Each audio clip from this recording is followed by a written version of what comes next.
जय हिंद साथियों, आप सभी को स्वागत है। और जल जीवन क्लास में साथियों, आज हम लोग देखेंगे 12वीं क्लास का जो बायोलॉजी है उसका सब्जेक्टिव क्वेश्चन।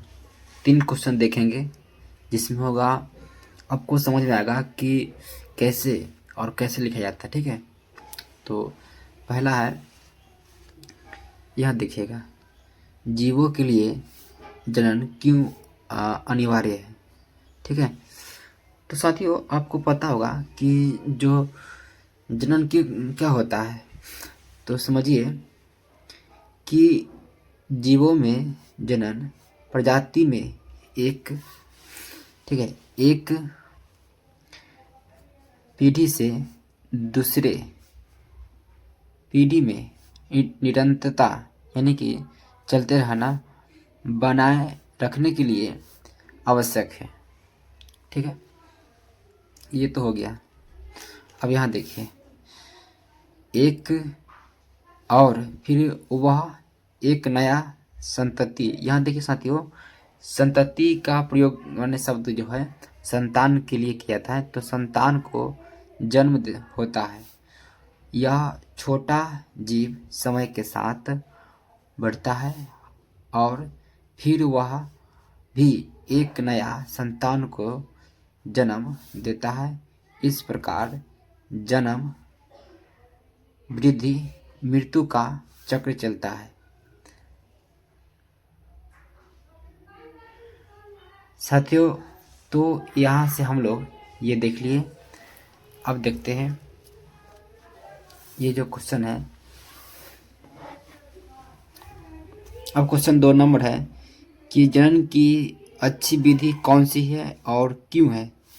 तो साथियों यहाँ देखिए, जनन की जो अच्छी विधि होती है लिंगनीय जनन होती है, लिंगनीय। ठीक है, और यहाँ से देख लिए, क्योंकि जीवों में आनुवंशिकता विविधता आती है जो कि प्रतिकूल अपने प्रति स्थितियों में विकास और जाति की उत्तरजीविता के लिए जरूरी है। ठीक है, तो साथियों आप लोगों ने यहाँ देख लिए कि क्यों आवश्यक है। ठीक है, अब थोड़ा अंतर जान लेते हैं साथियों। अभी हो गया। अब तीसरा नंबर साथियों क्वेश्चन है। यहाँ से साथियों क्वेश्चन बहुत पूछता है, ये थोड़ा बढ़िया से, ठीक है, ताकि आपको समझ में आ जाए। चलिए ये देखिए, यहाँ से देखिए साथियों कि अलैंगिक, ठीक है, अलैंगिक जनन में क्या अंतर है। तो पहला ये हो गया। अब चलिए देखते हैं अलैंगिक जनन और लैंगिक जनन में अंतर बताते हैं, यानी कि असेक्सुअल रिप्रोडक्शन, सेक्सुअल रिप्रोडक्शन। ठीक है, अलैंगिक जनन में संतान एक ही जनक से होते हैं। और साथियों इसमें क्या होता है, अलैंगिक जनन में सामान्यतः 2 जनक की आवश्यकता होती है। ठीक है, यहाँ देख लेते हैं। अलैंगिक जनन में नर और मादा की आवश्यकता नहीं होता है, और इसमें लैंगिक में आते हैं तो इसमें इसका उल्टा होता है।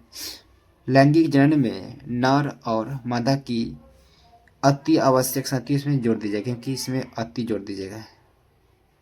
ठीक है, अति आवश्यक होता है या होती है। ठीक है,